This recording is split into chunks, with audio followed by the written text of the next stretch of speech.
Fala pessoal, tudo bem? Meu nome é Vitor Santiago e esta é a quinta aula do curso de Gestão de Carteiras e Riscos, o módulo 6 da CEA.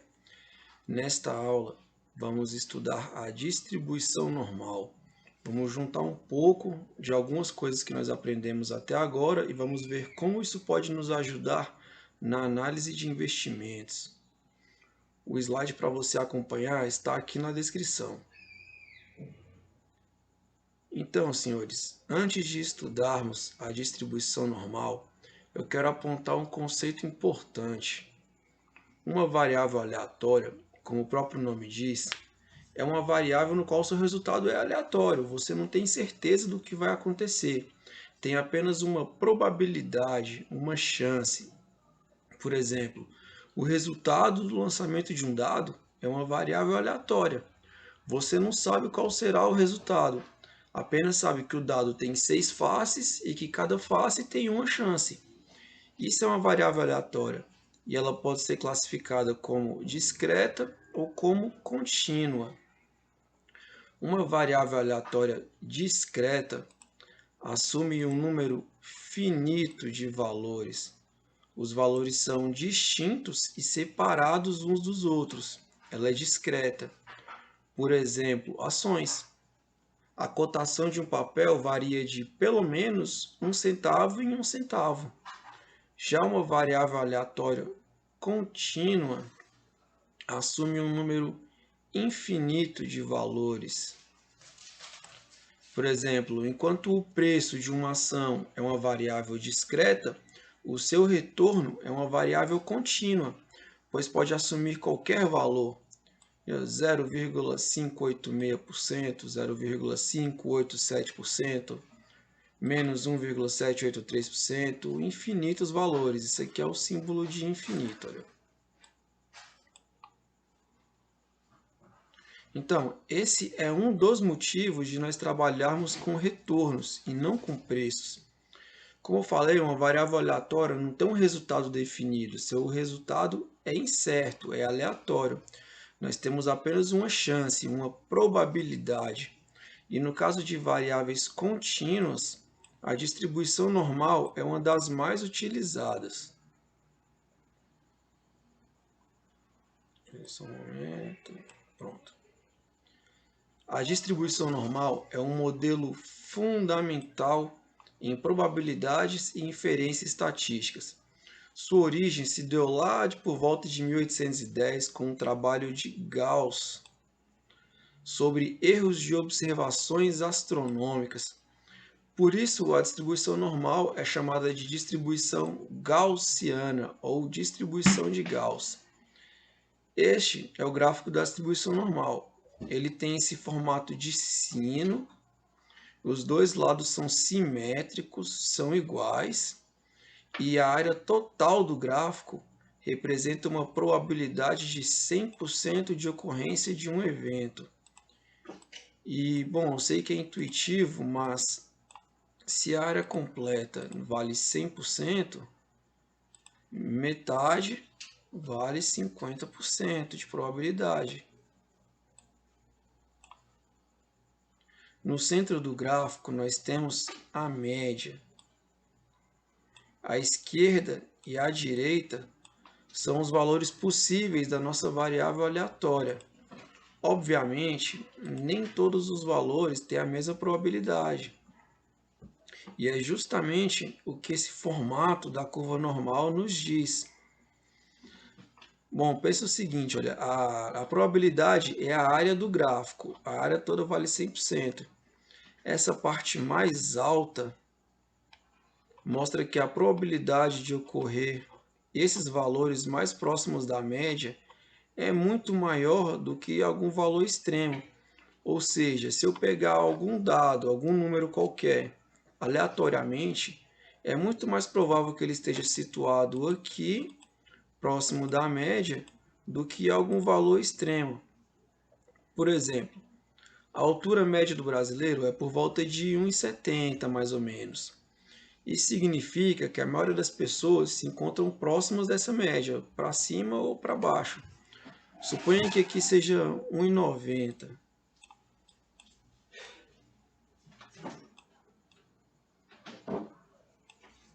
e aqui seja 1,50.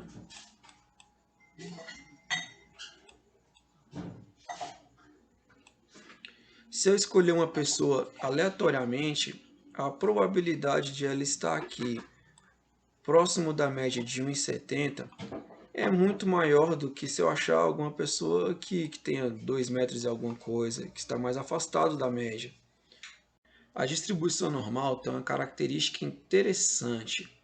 O centro do gráfico é a média, ou seja, o seu valor médio. Também é a mediana, ou seja, é o valor central da série, que divide os dados na metade. E é também a moda, ou seja, o resultado mais comum. Essa curva da distribuição normal não surge do nada. Ela vem de uma função densidade de probabilidade, que é essa função aqui, olha, que tem como parâmetro a média e a variância. Não precisa anotar ela, mas o que você precisa saber é que se eu tiver a média e a variância dos dados, eu só jogo nessa função e consigo traçar essa curva normal. Ou seja, a curva da distribuição normal é totalmente conhecida, sabendo apenas esses parâmetros, a variância e a média. Agora, como eu utilizo a distribuição normal para fazer alguma inferência estatística? De uma forma bem simples, e vamos olhar agora. Só um pouquinho. Aí. Apenas com o valor da média e do desvio padrão, eu posso verificar a probabilidade de ocorrência de um evento qualquer.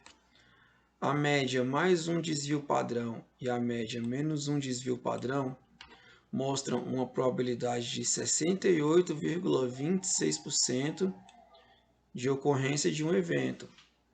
A média mais dois desvios padrões e menos dois desvios padrões me mostra uma probabilidade de 95,44%.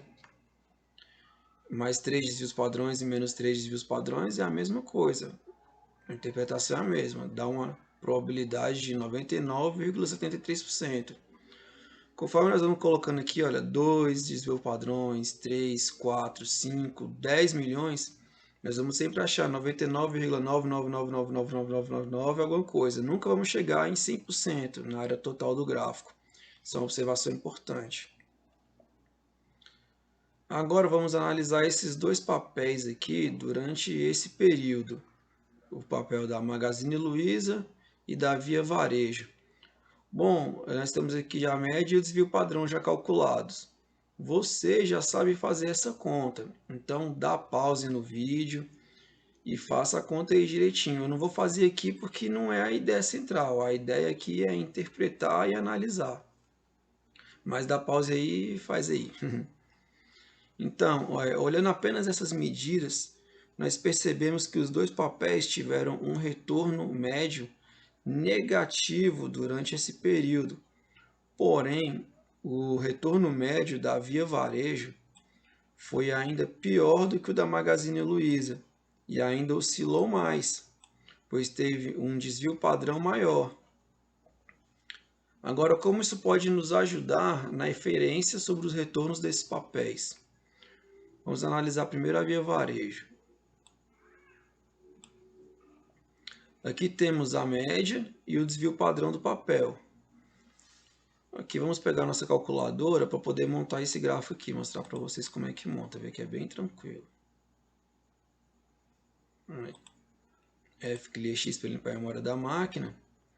Vamos salvar o desvio padrão na memória da HP para poder não ficar digitando ele direto, sabe? Então vamos lá, olha, o desvio padrão é 2,84. Vou salvar ele na memória 0. Storage 0. Beleza. Aí agora vamos inserir a média foi de 1,27 negativo. Enter. Agora vamos somar com desvio padrão, vamos recuperar o número na memória 0, soma. Aqui a média mais um desvio padrão. Vamos recuperar de novo o desvio na memória 0 e soma. A média mais dois desvios padrões. RCL 0 para pegar de novo o desvio padrão na memória 0, soma a média mais 3 desvios padrões. Agora de novo, RCL 0 mais a média mais 4 desvios padrões. Agora vamos fazer o caminho oposto, né, para tirar a prova real. E também já para pegar o outro lado. RCL 0 menos, certinho. RCL 0 menos. RCL 0 menos. E RCL 0 menos. Chegamos de novo aqui na média. Agora vamos fazer o caminho oposto. Recupero o desvio padrão na memória 0, menos a média menos um desvio padrão. Agora de novo, RCL 0, menos a média mais 2 desvios padrões. RCL 0, menos a média menos 3 desvios padrões. RCL 0, menos a média menos 4 desvios padrões. Agora lembrando que a probabilidade é o tamanho da área do gráfico. Ou seja, a probabilidade do retorno diário da Via Varejo, baseado nesses dados, se nós fôssemos pegar o dia posterior e tivéssemos que dizer para o nosso cliente, por exemplo, qual a probabilidade do retorno daquela ação, nós íamos dizer que eu tenho 68,26% de probabilidade do retorno dessa ação estar compreendido entre menos 4,11 e 1,57. E aqui é a mesma coisa, a probabilidade do retorno da ação ficar entre 4,41% e menos 6,95% é de 95,4%. Quanto maior for o desvio padrão, mais achatada é essa curva. Maior é a amplitude desse espaço, maior é a dispersão dos nossos dados e menos precisa é a nossa previsão. Aqui mesmo, você fala para o seu cliente que tem 95% de certeza de que o retorno do papel vai estar entre menos 6,95 e 4,41. É uma porrada, né, de diferença. Olha o tamanho dessa diferença, é muita coisa. Isso se dá porque os papéis tiveram uma variabilidade muito grande durante esse período, tiveram um desvio padrão alto. Foi um período muito volátil. Agora, analisando a Magazine Luiza, nós montamos o gráfico da mesma forma. Exatamente a mesma coisa. Vamos fazer aqui para você pegar a manha. F, clear X para limpar a memória da máquina. Vamos salvar aqui o desvio padrão da Magazine Luiza na memória para poder ficar mais fácil. 2.79 storage 0. Salvei o desvio padrão na memória 0. Agora vamos lá. A média foi de menos 0,82. 0,82. CHS para ficar negativo. Enter. RCL 0 para recuperar o desvio padrão que eu guardei na memória 0, mais a média mais um desvio padrão. RCL 0 para recuperar o desvio padrão na memória 0, mais a média mais dois desvios padrões. RCL 0 mais a média mais 3 desvios padrões. RCL 0 mais a média mais 4 desvios padrões. Agora vamos voltar para poder tirar a prova real e fazer o caminho oposto. RCL 0 menos, de novo, RCL 0 menos, certinho. RCL 0 menos, RCL 0 menos, chegamos de novo na média. Agora vamos fazer o caminho oposto. RCL 0 menos, RCl0 menos, RCl0 menos e RCl0 menos. Já calculamos aqui a média menos 1, 2, 3, 4 desvios padrões. A interpretação é exatamente a mesma. A probabilidade do retorno da Magazine Luiza, do retorno diário da Magazine Luiza, está entre 1,97% e menos 3,61%, é de 68,26%. A probabilidade do retorno da Magazine Luiza está entre 4,76% e menos 6,40%, é de 95,44%. A minha dica para a sua prova é você decorar esses valores aqui, porque é isso que a prova pergunta. Eles vão te dar uma média, um desvio padrão e perguntar as probabilidades. Então anota isso aí no post-it. A média mais um desvio padrão e menos um desvio padrão dá uma probabilidade de 68,26%. A média mais 1,65 desvios e menos 1,65 desvios dá uma probabilidade de exatamente 90%. A média mais 1,96 desvios e menos 1,96 desvios dá uma probabilidade exata de 95%. Esses valores exatos aqui eu estou passando para vocês só porque é interessante saber, às vezes você pode precisar. Mas é só isso aqui, não tem muito mistério não, pessoal. Agora vamos dar um conceito bem importante, eu preciso da sua atenção nesse ponto. Intervalo de confiança. Para utilizar a distribuição normal, nós usamos a média amostral e o desvio padrão amostral, pois nós não temos a população inteira. E por isso pode ser interessante estimar um intervalo de confiança para a média populacional dos retornos dessas ações. A ideia é afirmar com um alto grau de certeza que a média populacional que nós não conhecemos está incluída nesse intervalo. Por exemplo, nós queremos ter 95% de certeza de que a média populacional está incluída nesse intervalo. Vamos pegar os exemplos vamos pegar os dados do exemplo anterior, para poder ilustrar.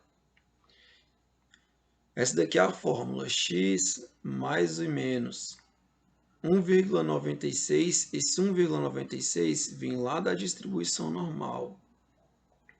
Aqui, olha, 1,96 desvios para uma probabilidade de 95%. Ou seja, com 1,96 desvios, eu tenho a probabilidade de 95% da ocorrência de um evento. Aqui, nós queremos 95% de confiança de que a nossa média vai estar nesse intervalo. Depois, nós dividimos o desvio padrão pela raiz do número de observações, calculando assim o erro padrão da média amostral. Vamos fazer aqui primeiro da Via Varejo para poder ilustrar.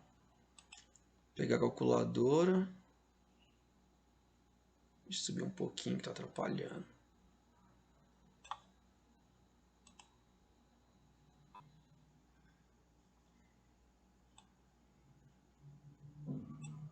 Beleza, melhorou. F clear X para limpar a memória da máquina. Vamos fazer essa conta aqui. Primeiro para a Via Varejo. 1,96 Enter. E agora, qual o desvio padrão da Via Varejo? O desvio padrão foi de 2,84. 2,84 Enter. Já incluí esses dois números aqui na memória. Agora, o nosso N são 9 dias. Você pode ir lá contar, mas o nosso N são 9 dias. A fórmula pede a raiz de 9. Então vamos lá. 9 é 3, mas vamos fazer aqui a conta, né? 9G raiz 3. Agora nós vamos apertar a tecla de dividir para poder dividir com esse número que nós já colocamos na memória. Divide. E agora vamos apertar a tecla de multiplicar para multiplicar com esse número que já colocamos na memória. Multiplica. Achamos que o nosso intervalo de confiança é de a média amostral mais 1,85% e a média amostral menos 1,85%. Ou seja, eu tenho 95% de confiança de que a média populacional que nós não conhecemos está dentro desse intervalo entre 0,58, que é a média mais esse valor, e menos 3,12, que é a média menos esse valor. Então, pessoal, agora para a Magazine Luiza é a mesma coisa. Você pode fazer a conta aí, o resultado já está aqui para você poder conferir. Ficou um dever de casa para vocês. Ou seja, eu tenho 95% de confiança de que a média populacional dos retornos da Magazine Luiza estão compreendidas nesse intervalo entre 1, que é a média mais esse valor que nós achamos aqui, e menos 2,64, que é a média menos esse valor que nós achamos aqui. Aqui nós usamos uma amostra pequena, porque a ideia é que você faça a conta na HP, dos desvios e das médias. Mas na prática, nós usamos amostras muito maiores e usamos o Excel ou algum outro software estatístico. Então, pessoal, era isso que eu estava planejando para a aula de hoje. E com isso, nós encerramos o módulo de estatística aplicada, o primeiro tópico da SEA. Ainda temos muito a estudar, mas vamos indo. Se você gostou, curta, se inscreva, compartilhe com seus amigos que também estão estudando. E até a próxima, pessoal. Um abraço, até mais.